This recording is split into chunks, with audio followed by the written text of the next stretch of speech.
sendiri merupakan salah satu kanker yang cukup banyak penderitanya di dunia. Dari data tahun 2020 mengenai global burden primary liver cancer, diperkirakan ada sekitar 900.000 orang yang didiagnosa menderita kanker hati pada tahun 2020. Dan dari angka ini sekitar 830-nya, hampir 80% lebih meninggal disebabkan oleh penyakit kankernya tersebut.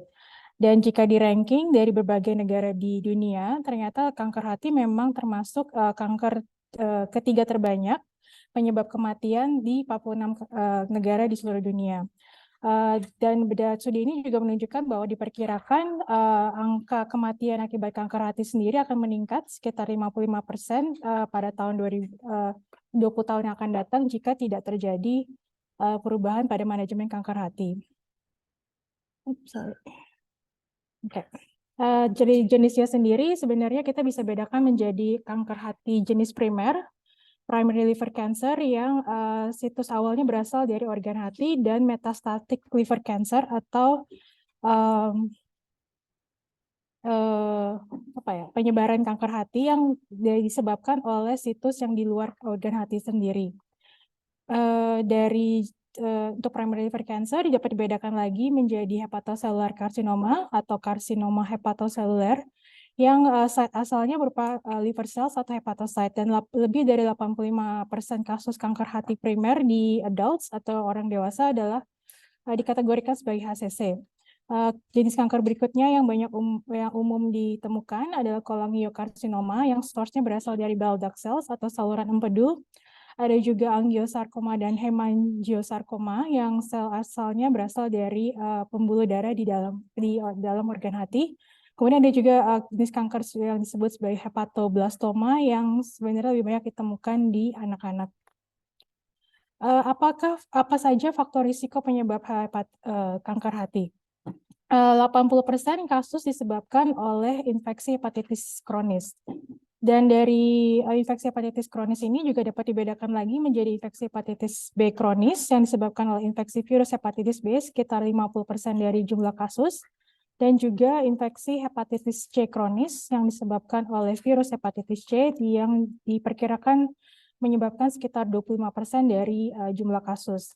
Ada lagi penyebab lain seperti toksin, yaitu penggunaan alkohol yang berlebihan. Ini biasanya banyak ditemukan di negara-negara Eropa dan Amerika. Kemudian paparan aflatoksin, kemudian ada kondisi metabolik seperti non-alkoholik steatohepatitis yang umumnya disebabkan oleh penumpukan lemak dalam hati dan juga peradangan hati.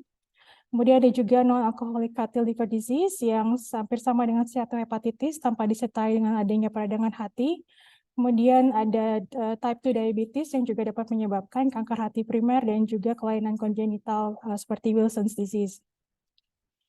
Kalau dilihat dari global burden disease di Indonesia, kanker di sini tidak di list ya, tapi stroke dan ischemic heart disease. Tapi kalau kita lihat di nomor 4, ini ada sirosis hati yang sebenarnya juga salah satu prekursor terjadinya kanker hati primer. Hampir lebih dari 30% penderita sirosis hati akan berkembang menjadi kanker hati.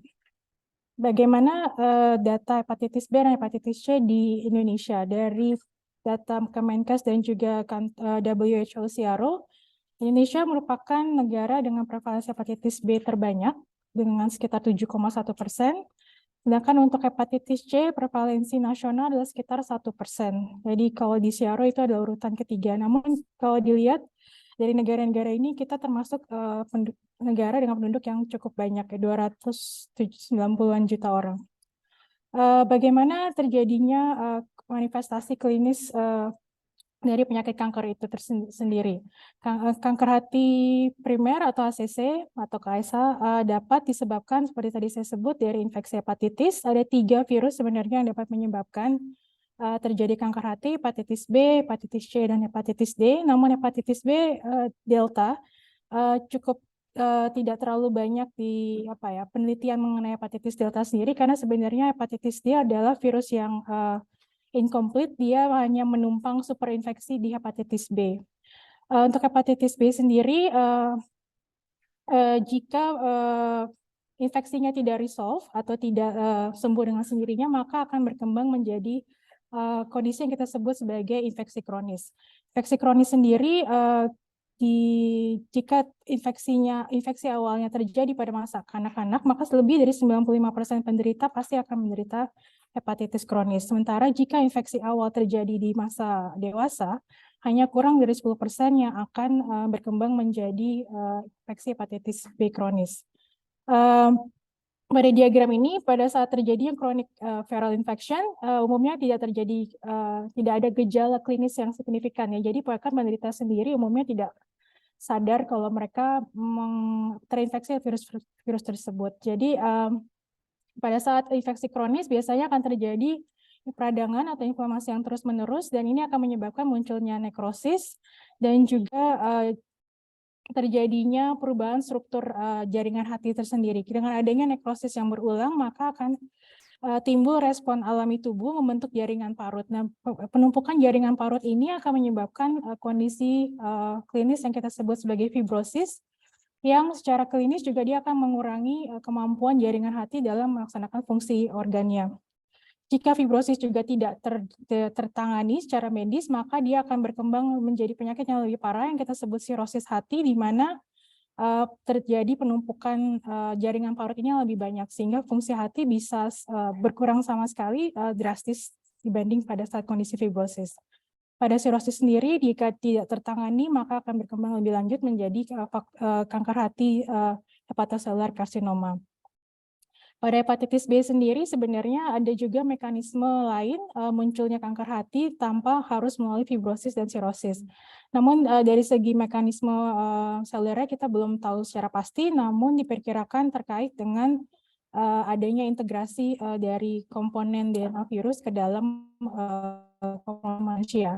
Dan tahapan munculnya dari kanker hati sendiri sebenarnya tidak singkat ya, sekitar 10-40 tahun dari masa chronic viral infection. Karena itu banyak sekali yang memang terjadi kasus-kasus di mana diagnosa kanker hati itu terlambat karena tidak, itu tadi dalam 20 tahun pertama mungkin tidak ada sama sekali gejala klinis. Bagaimana dengan data epidemiologi kanker hati primer di Indonesia, terutama di Jakarta? Berdasarkan data di Jakarta Cancer Registry tahun 2012, liver cancer merupakan kanker terbanyak ketiga dengan insiden 4 dari 100.000 orang dengan prognosis yang terburuk setelah kanker paru dan kolorektal. Dan infeksi hepatitis B merupakan faktor etiologi utama dari sekitar 70% dari kasus-kasus ini.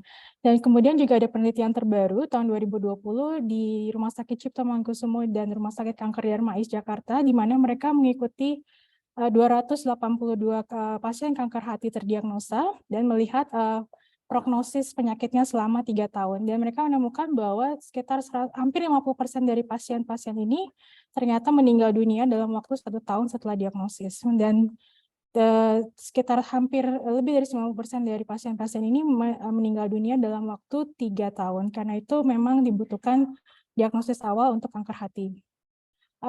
Bagaimana sebenarnya manajemen kanker hati yang ada saat ini? Jadi untuk diagnosis kanker hati sebenarnya biopsi hati merupakan gold standar untuk diagnosa, namun tidak banyak dilakukan di Indonesia karena kan prosedurnya invasif dan tidak semua center di rumah sakit di Indonesia mampu melakukan hal tersebut. Dan karena invasif sendiri, banyak pasien yang biasanya tidak mau untuk dilakukan biopsi kanker hati. Jadi next screening parameter yang bisa dilakukan adalah biasanya dengan mendeteksi kadar AFP, alpha fetoprotein dalam darah, ataupun juga memonitor liver function parameter seperti AST dan ALT, terutama pada pasien-pasien memang telah terkonfirmasi memiliki infeksi hepatitis B atau hepatitis C kronis. Kemudian ada juga pemeriksaan abdominal ultrasound, CT scan dan MRI yang paling banyak dilakukan juga yang dianggap the next best thing setelah tisu biopsi.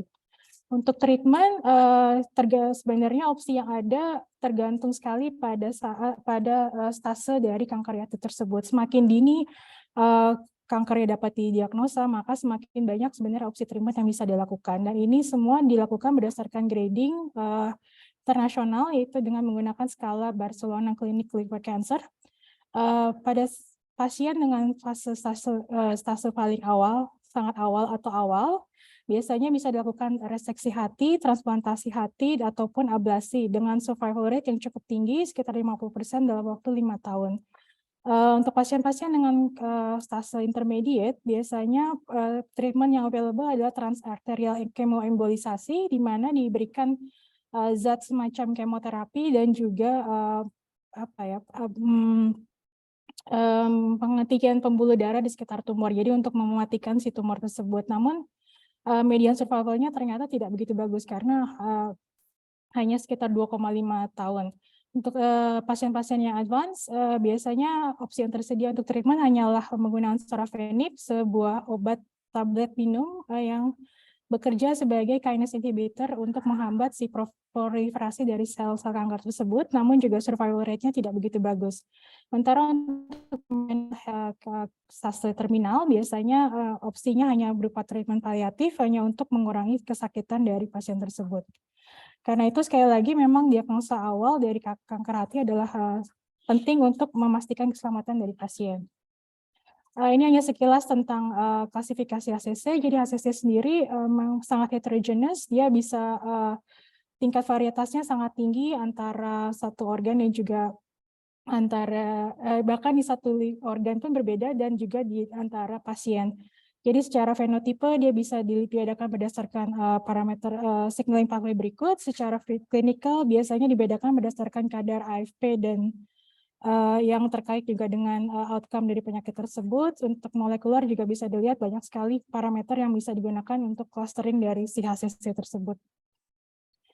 Selanjutnya, jadi bagaimana, jadi dalam kurun waktu 5 tahun, 10 tahun terakhir, para ahli kanker mulai beralih menggunakan liquid biopsy atau biopsi cair untuk sarana kanker diagnosis. Jadi liquid biopsi ini merujuk pada sampel liquid dari pasien, bisa dari darah, saliva, urin, ataupun dari ASI, yang di mana sebenarnya setelah dianalisa mengandung cukup banyak informasi genetik dan juga protein seperti dari circulating non-tumor DNA, circulating tumor, juga RNA dan DNA, jadi bisa digunakan untuk mendeteksi perubahan-perubahan mikro di dalam tumor tersebut. Sekedar perbandingan antara biopsi jaringan dan juga liquid biopsi, secara klinis biopsi jaringan tentunya sudah tervalidasi secara klinis dan dia mampu memberikan data histologi dari pasien kanker yang diderita.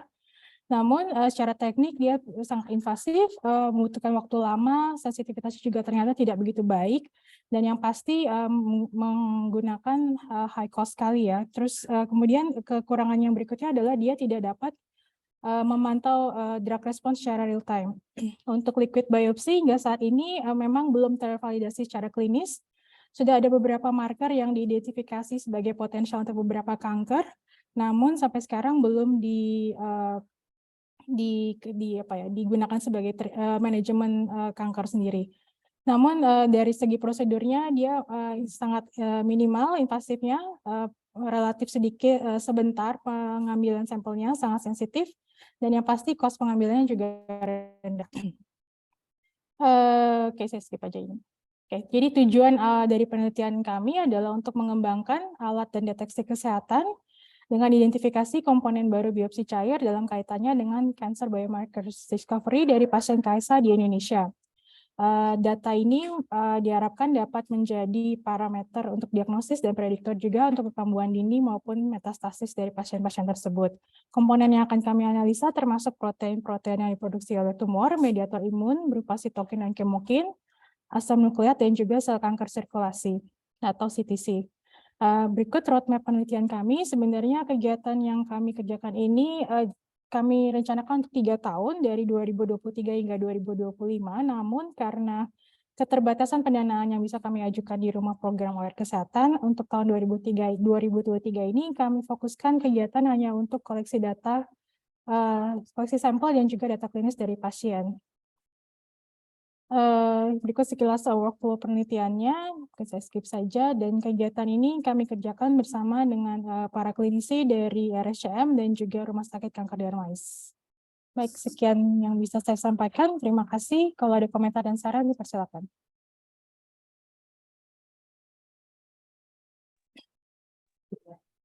Banyak Mbak Kori atas presentasinya yang sangat luar biasa.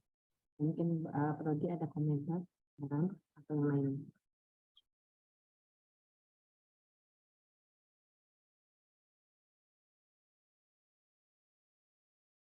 Halo Pak Dodi, ada yang Ya. mau dikomentar Pak? Saya lagi cari tangan ini. Nah, ya. Oh, Jarang-jarang. Ya, itu kan ya memang kalau hepatitis saya ingat dulu waktu kecil tuh, waktu istri saya mau melahirkan sebelumnya tidak terdeteksi ya, tapi dokternya bilang pas mau waktu itu operasi ada apanya gitu antigen atau apa sehingga bayi pas lahir itu sebelum 24 jam tuh harus dikasih apa ya antibody ya kalau nggak salah ya antibody dari Imunoglobulin. imunoglobulin ya masa. Nah tadi kan menariknya itu waktu early-nya itu kapan ya? Karena kan itu menentukan apakah kalau terlalu awal mungkin apakah apa yang dari belum develop atau dari mana ya? Apakah dari kecil kita screening anak-anak SD itu atau anak-anak atau dari usia berapa? Kan kalau yang untuk cancer cervix itu kalau salah ada waktu usia berapa itu akan sudah ada periodenya gitu. Nah kalau ini ada periode tertentu nggak atau time ininya sehingga tidak terlalu telat seperti tadi mungkin? Ya, mungkin kalau di Indonesia tergantung di daerahnya, karena memang prevalensi AG sendiri kan kalau dilihat tidak merata ya. Di Indonesia bagian timur biasanya lebih tinggi dibanding yang bagian barat. Jadi kalau memang sedini mungkin lebih baik anak-anak SD yang sudah divaksinasi ataupun belum mungkin bisa di screen pertama untuk anti HBS-nya dulu. Jadi untuk melihat apakah sebenarnya mereka punya antibodi kekebalan terhadap infeksi virusnya tersendiri. Kalau mereka belum ada, mungkin kita bisa urge the program untuk vaksinasi bagi anak-anak yang tidak punya antibodi ini atau tidak ada belum punya kekebalan. Nah, untuk dewasa juga kan biasanya kalau berdasarkan pengalaman di klinik di Ekman dulu biasanya ketahuan infeksi hepatitis B itu pada saat mereka screening waktu mau masuk kerja gitu. Jadi mungkin itu juga bisa dijadikan apa ya sebagai program pemerintah kali ya. Kalau untuk yang usia dewasa muda gitu sekitar mungkin 25 atau ini untuk mereka screening sekali lagi antibodinya dulu. Jika mereka tidak ada bisa dilakukan vaksinasi dan terutama tapi untuk kasus-kasus khusus di mana mereka tahu bahwa ada salah satu saudara atau pasangan atau keluarga serumah yang punya hepatitis B atau hepatitis C, mereka termasuk yang berisiko tinggi untuk tertular. Jadi tentunya pendekatan untuk mereka jadi beda ya. Jadi mereka harus lebih aware untuk terus screening anti HBS dan HBsAg-nya di rutin. Mungkin itu ya. Ya, kalau untuk tadi kan akan mencari biomarker ya. Nah itu berarti nanti kalau aplikasinya akan untuk usia tertentu atau untuk semua usia saja gitu ya? Seharusnya semua usia ya, karena Ya, ya, ya. kita maunya dia applicable untuk semua. Oke. Karena ya memang pengalaman banyak juga kalau saya lihat tuh setelah usia 50 itu mulai banyak yang develop itu dan memang survival rate-nya memang banyak yang tidak bertahan lama ya dengan Iya, karena kalau dilihat dari mereka misalnya tertular dari kalau di negara endemis kan Indonesia termasuk endemis ya, biasanya kan mereka tertular saat anak-anak. iya Sampai betul. 30 tahun pertama mungkin mereka merasa tidak ada gejala apa-apa gitu. Kemudian ke 45 tahun mungkin inflamasinya sudah semakin parah, fibrosisnya juga makin parah, mulai muncul gejala klinis gitu. Iya, iya. Cuma ya memang itu treatmentnya juga sangat ini ya, tidak mudah ternyata ya. Iya, lebih karena center di Indonesia ternyata tidak semua capable untuk men-treat kanker hati ini gitu. Iya, terima kasih.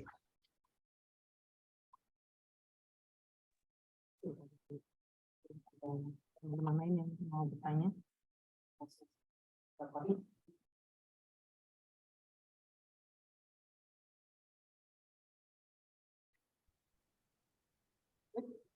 Nggak kedengeran Mbak Santi ngomong apa? Oh ya, mungkin ada yang mau bertanya. Ada yang mau nanya katanya.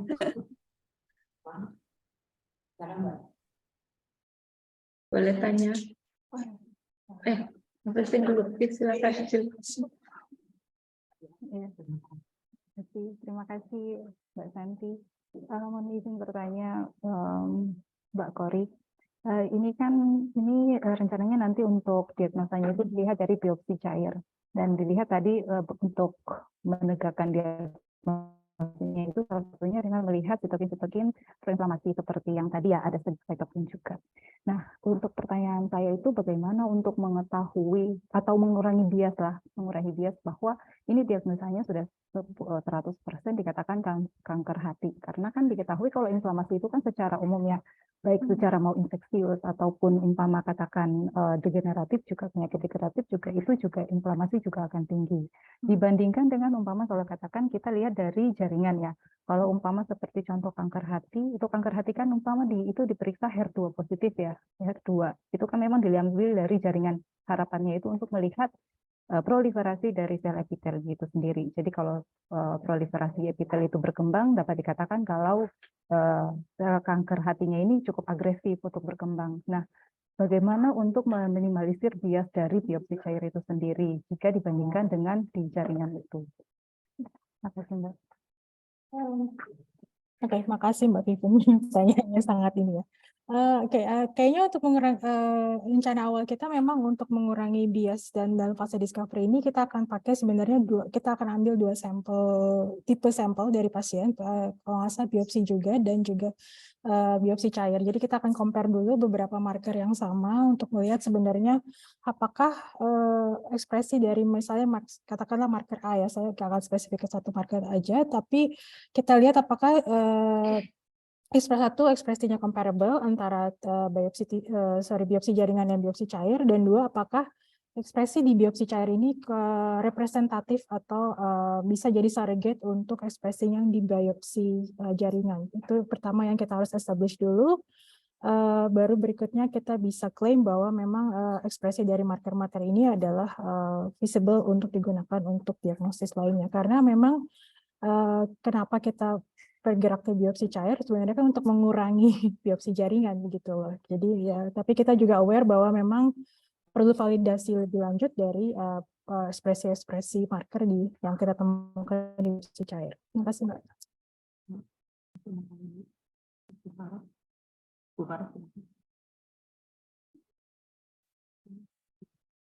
Lupa mau tanya apa. Nanti deh, silakan yang lain dulu.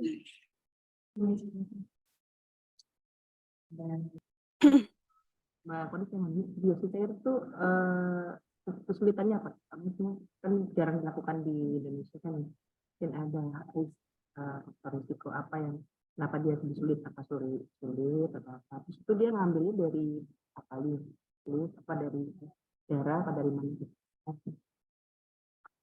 Kalau dari apa yang hasil komunikasi kita dengan pihak medis di rumah sakit, biasanya sebenarnya tantangannya bukan pengambilan sampelnya, karena kan dari darah. Kalau dari urin kan juga gampang ya, tapi analisa dari sampel itu yang susah gitu, karena mungkin ada beberapa kalau misalnya kan analisisnya dari genomik kita perlu kayak PCR yang spesifik atau NGS, kan nggak semua punya capability itu. Terus kemudian kalau kita ngelihat circulating tumor free cells, berarti kita perlu kayak cell sorter atau flow cytometry yang mungkin ada, cuman belum divalidasi untuk tipe sampel itu. Prosesnya. Ya.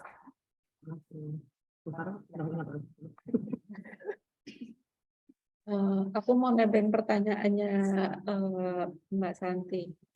Jadi kayaknya kalau kita ambil itu bisa mungkin sampelnya perlu kita pisah-pisah untuk tujuan screening lanjutannya ya.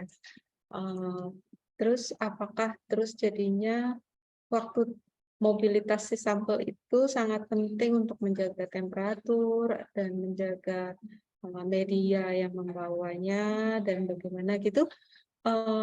Itu gimana ya, kira-kira udah cocok belum ini kondisinya? Karena kan kalau misalnya memang mau dikerjakan, berarti memang kita harus menyiapkan dulu tempat yang akan kita pakai ya. Seandainya di sini belum, apakah di rumah sakit yang tempat kita akan kolaborasi itu mereka punya fasilitas seperti itu supaya mungkin kita bisa titip dulu, terus nanti setelah kita siap untuk mengerjakan itu paling tidak baru bisa ditransfer gitu. Nah, kemudian kan tadi kalau saya lihat dari time frame-nya itu tahun ini hanya koleksi. Nah, sebenarnya pertanyaan saya, berarti kan kalau sampel yang kita koleksi lebih awal, nanti untuk tahun depan berarti dia kan udah disimpan selama mungkin lebih dari 6 bulan ya. Nah, itu apakah dia masih bisa dipakai untuk testing-testing yang mungkin sensitif terhadap waktu gitu. Terima kasih. Terima kasih Bu Farah. Ini memang teknisnya kita lagi finalisasi lagi dengan kolaborator juga. Jadi kan memang kami dari sampel darah itu akan kita pisahkan lagi untuk isolasi PBMC, yang itu sebenarnya idealnya harus dilakukan saat itu juga ya. Dan kami sudah kontak RSCM untuk kira-kira pakai fasilitas lab mereka untuk melakukan prosedur itu. Kemudian ada sebagian dari sampel yang akan kita alikot di dalam plasmanya dengan triazole ya, kalau nggak salah, untuk kita bisa preserve RNA-nya sebanyak mungkin. Tapi memang untuk degradasi pasti akan ada ya. Cuman kita gimana ya? Mungkin trial and error juga ya. Mungkin saya ada tambahan atau pengalaman tentang ini. Iya, sebenarnya kita sudah kerjakan rutin, Ibu Farah, di sini. Jadi di sini kan sampel sangat berharga ya. Jadi ketika ada kasus, memang kita ambil sampel fresh dari, biasanya kita ambil reseksi ya. Jadi dibuka, terus jadi jaringan kankernya. Di sini misalnya kanker, lalu jaringan namanya peripheral, jadi sekitar kanker, dan jaringan non-kanker. Jadi satu pasien itu diambil 3 bagian jaringan. Lalu dari darah yang target kita untuk Project ALKES itu akan diambil darah segar, di mana setengahnya itu akan diambil isolasi peripheral blood mononuclear cells itu, yang di sana ada fraksi circulating tumor cells-nya.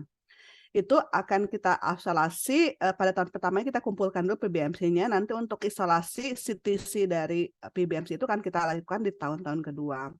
Dari pasien yang sama itu, selain isolasi PBMC, akan dilakukan juga aliquot plasma atau serum, itu untuk cari kayak tadi Mbak Pevin bilang, untuk mungkin biomarker sitokin atau protein, dan sebagainya. Terus yang jadi ada dari satu pasien itu dapat ada serum buat parameter protein, ada PBMC buat parameter circulating tumor cells. Kalau beruntung juga dapat tisu atau jaringannya untuk nge-cross check hubungannya antara circulating tumor cells dengan jaringan tersebut. Nah, untuk yang PBMC ini rencana kita memang karena kan takut nggak viable lagi PBMC waktu kita simpan di -80 atau di liquid nitrogen. Jadi kita tetap ambil kita akan ekstraksi sebagian dari PBMC itu masuk ke triazole. Triazole itu kayak pengawet ya, jadi kita dari triazole itu kita bisa ambil RNA, kita bisa ambil DNA, kita bisa ambil protein. Jadi kalau misalnya tahun-tahun itu saya di sini udah bisa setahun, malah lebih dari setahun itu masih oke. Jadi rencana emang pengumpulan sampel itu, sampel-sampel frozen ini kita kumpulkan dulu, nanti kalau tahun depan ada pendanaan lagi baru kita analisis. Tapi menurut saya sih ada backup, biarpun nanti selnya nggak viable, kita punya udah PBMC yang kita simpen dalam bentuk molekulnya gitu, entah itu RNA atau DNA atau protein. Itu sih rencananya, jadi ada backup plan. Tapi yang memang tujuannya memang circulating tumor cells ya, jadi PBMC. Di sini saya punya koleksi PBMC juga, itu bertahun-tahun sih, kalau penyimpanannya bagus, Bu Farah, itu masih viable kok, disimpan dalam growth medium dengan 10% DMSO itu di liquid nitrogen bertahun-tahun juga oke, masih viable. Iya, kayaknya kata terakhir itu yang paling penting ya, liquid nitrogen. liquid. Iya, Ada di bawah Kak, nggak salah. ada ya. Tapi benar-benar nggak boleh sampai kering, Pak. Nah itu nggak tahu ada isinya atau enggak. Nah, itu. Tapi Nggak, tanknya ada. soalnya terus terang ya kalau yang dikerjakan di malaria pathogenesis kemarin itu memang kita juga mengerjakan dengan PBMC dan Iya. dengan Trisol juga ada. Nah, memang itu bahan-bahannya cost-nya tinggi ya, karena memang harus diimport langsung dan juga working space-nya juga perlu yang sangat spesifik supaya nggak gampang terkontaminasi ya. Tapi ya itulah, mudah-mudahan nanti bisa berjalan baik dan lancar.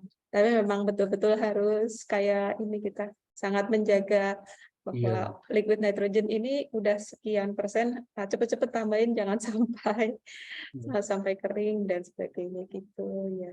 Oke, sukses.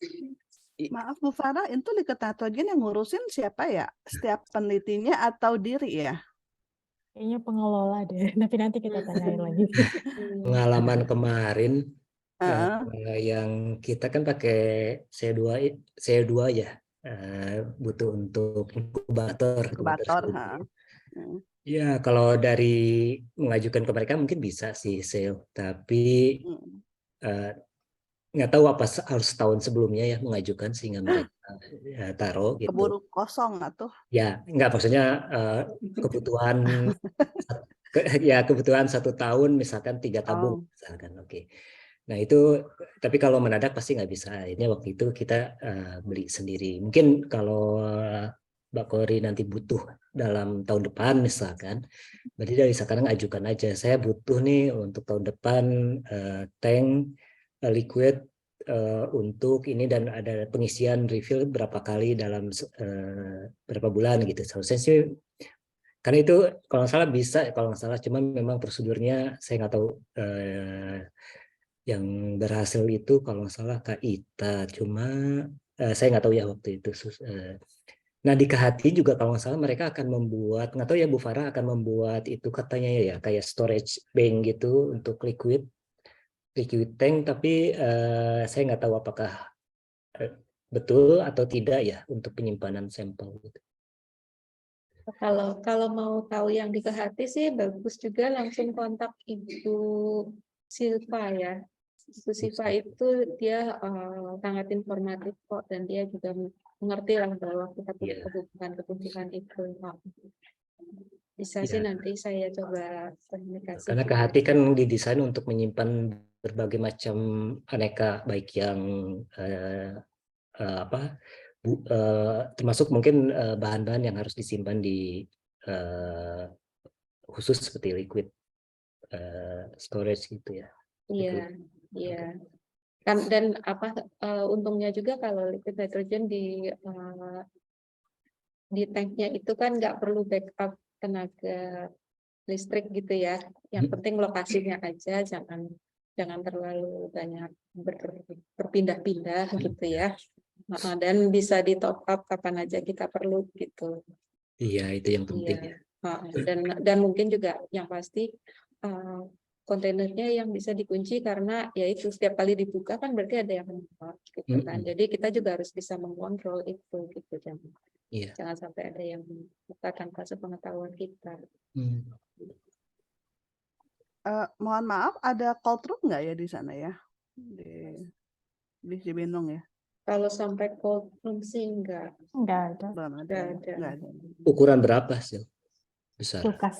Ruang kan kulkas bisa kecil. Soalnya kan kalau misalnya kita liquid untuk orang masuk ya. Iya, orang masuk orang masuk. Jadi kalau nggak bisa. Soalnya kan mikir juga kalau di sana kan panas ya, liquid nitrogen supaya lumayan supaya lebih aman, tahan masuk ke cold room gitu ya. Ya semoga lah kita sebenarnya sih sel juga ada peneliti-peneliti yang simpan di -80 sebenarnya ya. Kalau -80 Mas kita ada kan ya. Jadi ya cuman ya transfernya dari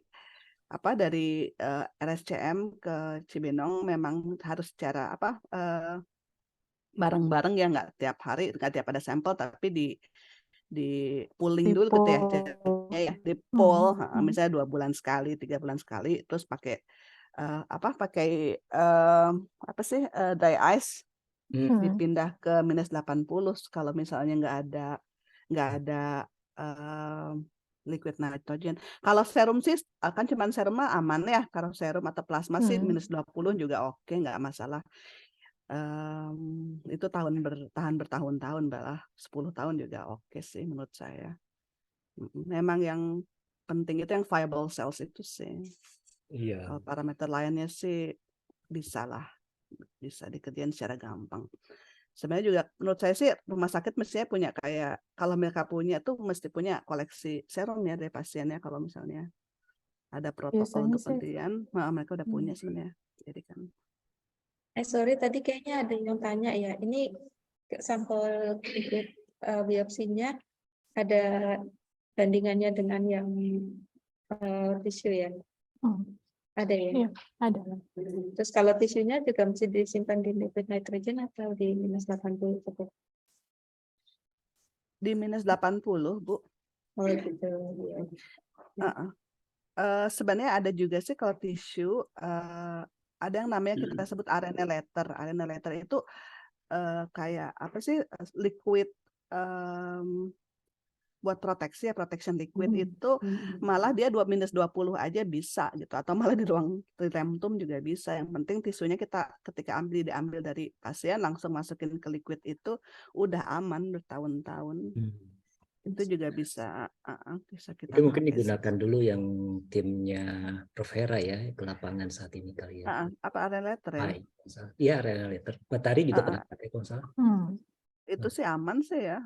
Malah itu juga enggak, jadi kita nggak perlu mikir apa untuk fasilitas pendukungnya itu loh. Lagian juga mungkin nggak gitu banyak ya, jadi 1 botol RNA letter aja cukup sih sebenarnya. Ini mahal bukan? Mahal banget. Nanti masih bisa diusahakan kor, tenang kor, bisa diusahakan. Tenang. Tenang Kori, ada dana dari Italia. ada kurir nih Mbak Naning. Ya, siap. Oh, Mantap. bayang itu ya, kopernya udah nambah, udah beli 1 lagi itu koper itu.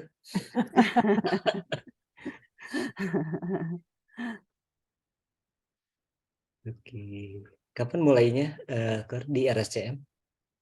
Terakhir sih masih menunggu ya etiknya. Jadi etiknya sebenarnya ada 2. Kalau di rumah sakit ternyata ada 2 item etiknya sendiri, clearance etik dan izin lokasi. Iya. Izin lokasi itu masih menunggu PKS dengan BRIN. Nah, nggak tahu tuh gimana. Kalau kan ada tim mereka peneliti di sana. Ya, dari kita sih sudah ngasih ke mereka, tapi apakah sudah di follow up dari pihak RSCM-nya, kita belum follow up lagi sih. Mungkin Itu Bu Sati gimana ya? Kita ada harus pakai PKS juga ya? Kalau yang RSCM yang Dr. Yulia itu cuma minta etik pusat, etik pos, terus izin lokasi, tapi beliau nggak minta agreement. Karena cuma minta etik pusat aja.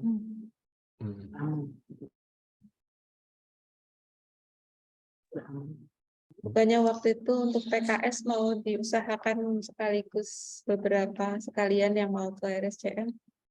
Gimana ya perkembangannya? Belum ada follow up lagi. Ya udah. Iya. Akhirnya yang kita gabung aja ke waktu kan kita beda PKS, 1 dengan IKA, 1 dengan FPD. Ya udah yang kita aja lah dulu kita gabungin supaya cepat, soalnya berkaitan dengan proyek ini. Oh gitu. Tapi itu yang itu sendiri udah maju ya, udah jalan. Udah Bu, saya juga udah kontak dengan Pak Brilian, terus dengan pihaknya Ibu Cynthia juga dari RSCM. Sekarang kita lagi nunggu aja dari RSCM gimana. Dari Pak Brilian sih udah oke katanya. Nggak perlu pengajuan baru lagi ya. Ya, sip.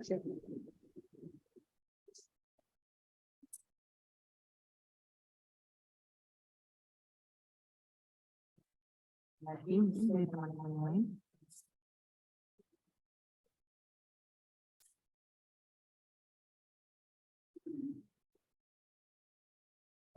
Mbak Putri mau menambahkan? Udah. Kalau boleh saya dong tanya. Ya, silakan, Mbak. Ya ini sekarang udah bukan topik yang kita bahas tadi ya. Ini kedepannya kita betul-betul ditanya kapan kita akan mengerjakan webinar, apakah ada kegiatan yang bisa ditonjolkan dari pusat riset kita gitu ya. Terus hasil mana misalnya dari KI, apakah ada yang bisa ditampilkan gitu Kak. Jadi yang tanya ini sebenarnya bagian humas gitu. Nah, kira-kira ada nggak gitu. Nah, kalau misalnya nih kan kemarin saya sih baru diskusi sama Pak Dodi ya.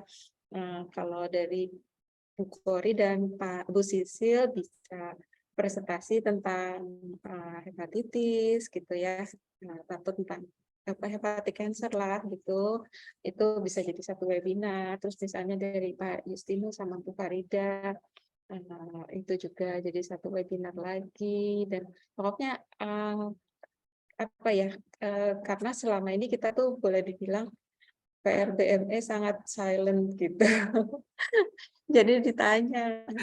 Nah, saya sih berharap dari Kelpis ini yang aktif dan anggotanya paling banyak bisa lebih vokal gitu.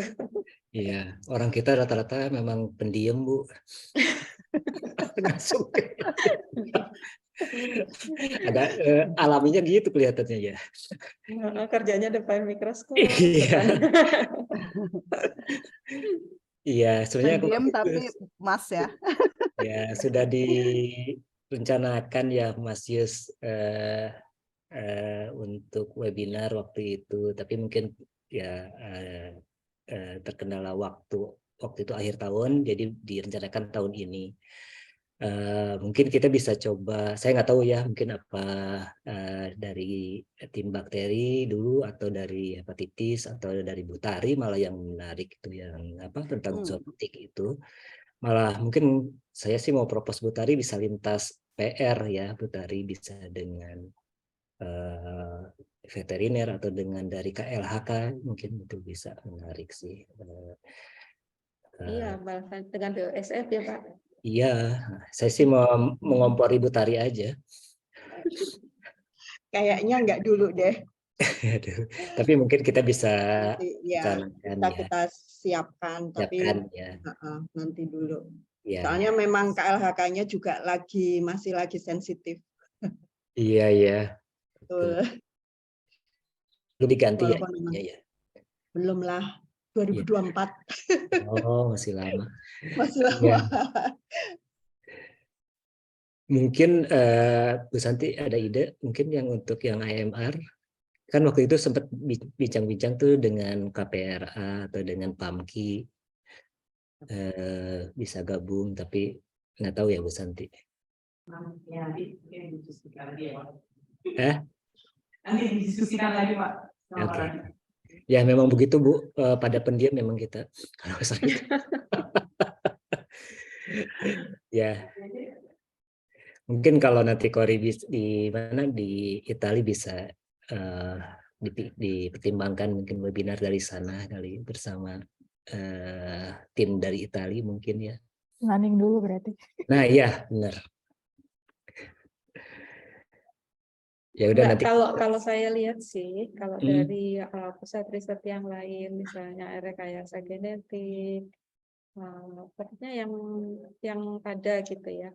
Nggak selamanya mereka bikin webinar benar-benar sangat terbuka, dan mereka juga tidak segan-segan mengundang pihak lain gitu. Misalnya kalau misalnya contoh lah ya, misalnya kemarin kan Bu Kori juga diundang untuk bicara di sana gitu, di rekayasa genetik gitu. Terus atau ya kita bisa lintas dengan biomedik kan juga mungkin bisa gitu ya, lintas pusat risetnya. Tapi memang apa ya, harus agak udah kerjain aja gitu. Tapi kan kalau bukan yang bisa menentukan waktunya nanti memang yang akan presentasi. Iya, betul. Baik. Ya, jelas. Ya, Jangan mungkin lupa. kita bisa update minggu depan. Mudah-mudahan sudah ada Iya, timelinenya, listnya. iya. Bisa Jadi nanti 3 bulan kiri berturut-turut gitu kanan. ya. Nah, Cari itu. teman ya. Kemarin kalau saya boleh share sedikit, memang kemarin tuh saya meeting dengan ITB ya hari Jumat. Sebenarnya bukan meeting sih, cuman ngobrol-ngobrol informal aja jam 10 malam di ITB gitu. Sebenarnya ada event bagus buat hepatitis, yaitu World Hepatitis Day itu bulan Juli ya, kalau nggak salah tanggal 28. Jadi kalau memungkinkan sebenarnya bisa jadi event yang bagus untuk kita sedikit muncul gitu ya ke permukaan. Tanggal berapa sih? Bentar dulu aku Google, 28 kayak Juli. 28 Juli itu ya Korea. Ya. Kemarin saya ngomong dengan Ibu Erna Giri sih, Bu Erna Giri Rahman. Jadi memang idenya Bu Erna Giri. Kolega saya. Jadi Bu Erna Giri itu bilang, ayo dong kita bikin dong Sisil ngomong gitu. Terus kita undang juga Prof. David, terus Kori ngomong, Mas Yadi misalnya yang ngomong hepatitis. Ya. Prof biasanya mungkin akan ikut acara yang di Kemenkes deh, karena 2 tahun terakhir ini Kemenkes ngadain Punyanya World Menkes Hepatitis ya. Day. Ya nggak apa-apa juga sih. Iya, tapi mungkin kalau misalnya kita bikin kayak hybrid atau mungkin Zoom online, bukan pas dengan dia Menkes, kayak waktu mungkin 30 menit atau gimana ya untuk kasih talk sedikit. Tapi ya masih wacana sih, belum tahu secara teknis dan apa sih kayak apa sih berita acaranya gitu mau gimana, baru ngobrol-ngobrol aja. Nggak tahu juga jadi atau enggak. Mungkin kita bisa siap jadi panitia ini. Bisa ya. Siap. Itu Juli ya. Juli. Iya, saya sudah bilang Bu Farah ya. Tapi baru minta izin Bu Farah, baru benar-benar baru ngobrol informal aja kemarin. Aduh ini bagus nih Sil, hepatitis Day kita bikin yuk. Oh boleh. Gitu. Ada hari TB juga loh. Oh iya? Nah loh, gilirannya 24 Maret. Itu malah lebih meresak tuh. Ayo. Mas Is nih yang jago nanti. Kan? Sama Mas Yus yang berdua itu tuh. Tuh kan, bikin aja kayak apa? Nggak usah gede-gede gitu, webinar 2 pembicara atau 3 pembicara gitu kan. Iya. Kalau yang pneumonia itu November itu memang ada, sama Kemenkes juga suka peringati itu pneumonia Day namanya. Nah, saya pikir mungkin bagus juga kalau memang kita cukup waktu untuk mempersiapkan karena kan apalagi sekarang sedang eranya vaksinasi pneumokokus ya, jadi itu menjadi hal yang pas sebenarnya mungkin kalau kita mau pas di acara-acara mendekati acara itulah, tidak harus tanggal pasti tanggal iya maksudnya biar nggak bentrok dengan acara Menkes. Jadi mungkin kami sekitar Oktober Bu Farah. Ya. Ya, jadi sekarang saya catat, jadi bulan Maret itu TB. Maret besok loh. Langsung saya catat. Terus bulan Juni apa Juli? Juli tanggal 28. Juli itu hepatitis. Terus bulan November itu Oktober. November Mas Doni tanggal 12 World Pneumonia Day kan? Ya November ya sekitar November. Ya kira-kira lah ya. Nah itu udah ada 3 bulan. Lumayan. Jadi sebenarnya sih kalau kita punya ide terus walaupun belum terlalu matang gitu ya, tapi yang penting kita tahu waktunya. Terus siapa yang ini kan, terus nanti kita bisa mengajukan ke bagian humas, nanti mereka yang membuatkan itu ininya flyernya gitu, jadi hiasan dan sebagainya gitu. Kita juga bisa sih kasih ide-ide gitu ya, tapi nanti mereka yang membuatkan, terus nanti kan ditayangkan di mana bagian webinarnya sebelum apel pagi ya, Senin pagi gitu ya. Paling nggak jadi dari PRBME ada suara. Iya, ada suaranya. Boleh. Iya. Tapi yang TB mungkin Mas Yus bengong kelihatannya. Kaget dia, gila katanya. 2 minggu lagi, 1 bulan. 1 bulan.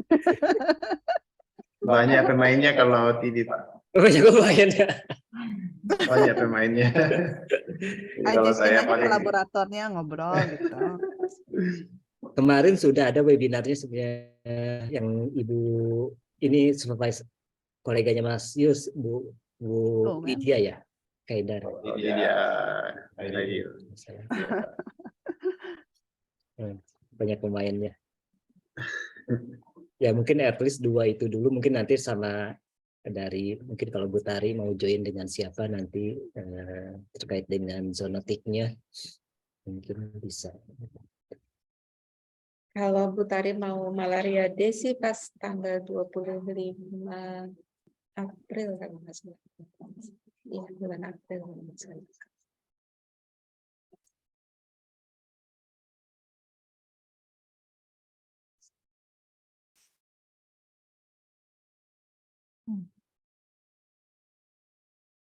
Itu ya. Untuk yang Maret, jadi nanti saya tanya sama Pak Yus ya. Mukanya Pak Yus. Langsung.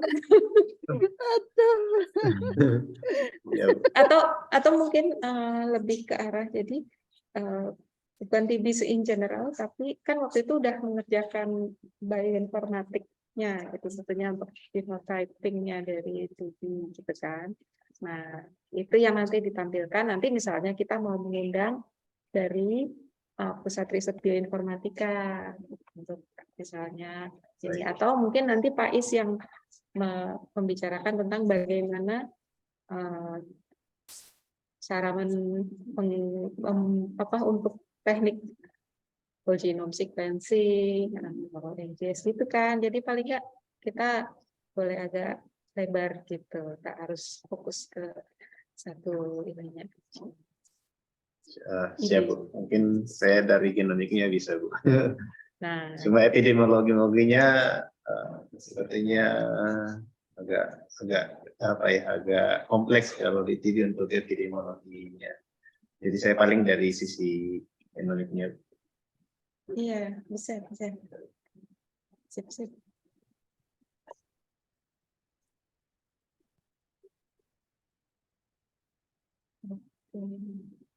Terus boleh nanya lagi ya, kalau untuk tahun ini kira-kira kan besok kami akan membicarakan soal perjanjian kinerja. Nah, kira-kira dari kelompok riset ini tahun ini bisa menghasilkan berapa publikasi, berapa kekayaan intelektual, terus publikasi, dana eksternal. Itu karena terus terang ya saya cerita dulu. Jadi tahun ini untuk OR kesehatan targetnya itu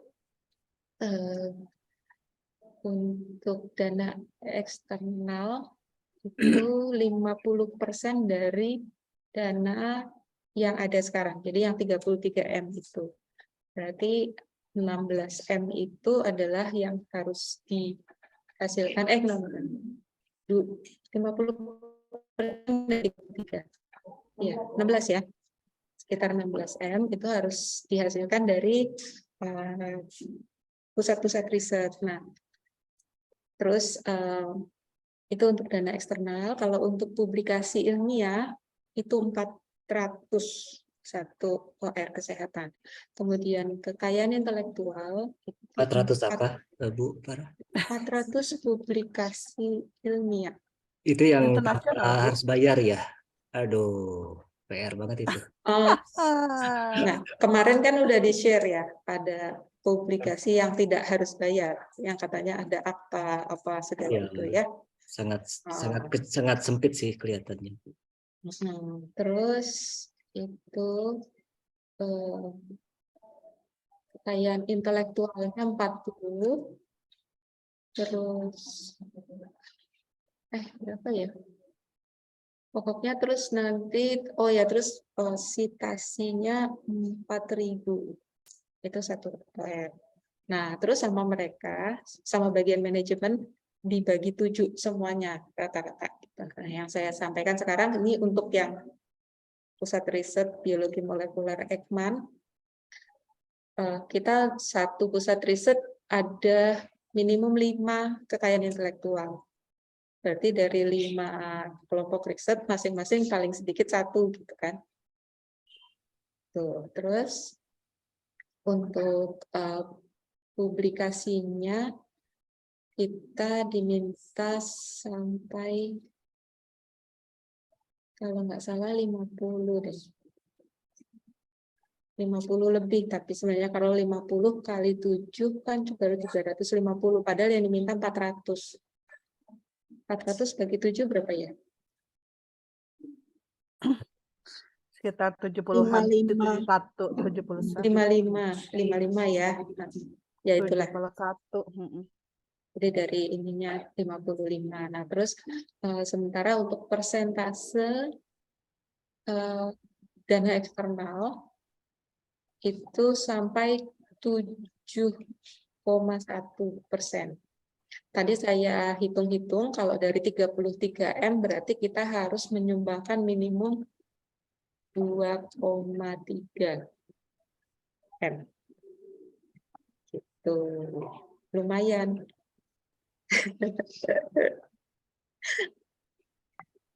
Yang publikasi ini yang agak PR sebenarnya Agak PR ya. Karena ya saya tahu kalau jurnal yang kadang mungkin nggak pas dengan topiknya ya, yang saya lihat yang listnya itu agak susah, tapi ya mungkin yang lain juga nggak tahu itu kalau jurnal. Ya nanti mungkin kita harus bicarakan, harus cek setiap ini potensinya kira-kira berapa, dan mungkin sampai akhir tahun accepted ya, bukan submitted ya Bu Farah. Accepted, iya. Walaupun mungkin belum publish tapi accepted. Baik.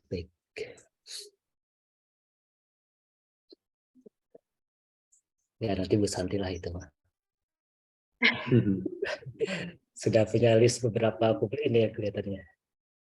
Jadi kita setiap list harus berapa Bu Farah?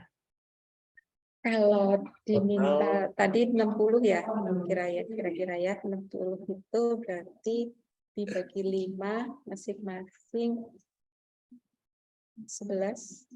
12. Kan tahun lalu dari itunya ada yang bisa ditulis dari dana rumah program, mungkin ada yang bisa ditulis. Ada yang udah mulai pusing. Ya, pokoknya gitulah kita usahakan. Oke, baik. Berarti ya yang penting tahu targetnya lah.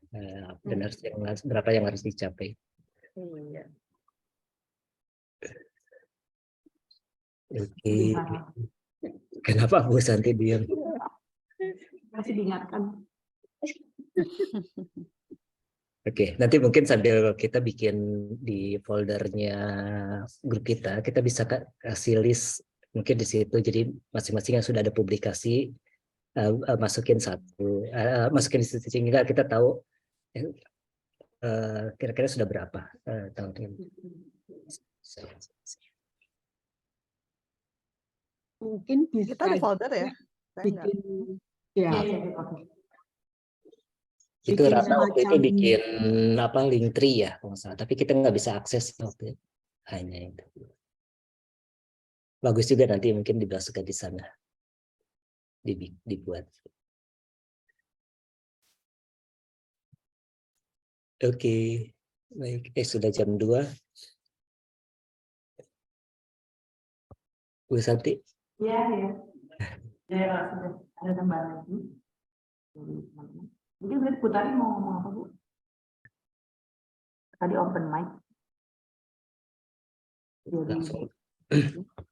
Oh enggak, maksudnya mungkin bisa juga dibuat dulu kita pernah waktu masih di Eijkman sih, itu bagus juga untuk mengkontrol Jadi kita bikin list aja daftar yang mungkin bisa dipublikasi itu judulnya apa gitu, draft ya namanya kasar, kemudian apa berupa draft, kemudian udah misalnya apa namanya in prep atau apa statusnya gitu, terus sudah di submit atau apa, itu bagus juga sih untuk ini mengkontrol target-target yang akan kita kerjakan. Jadi sebetulnya sudah ada berapa sih yang calon-calon yang akan bisa dipublikasi gitu.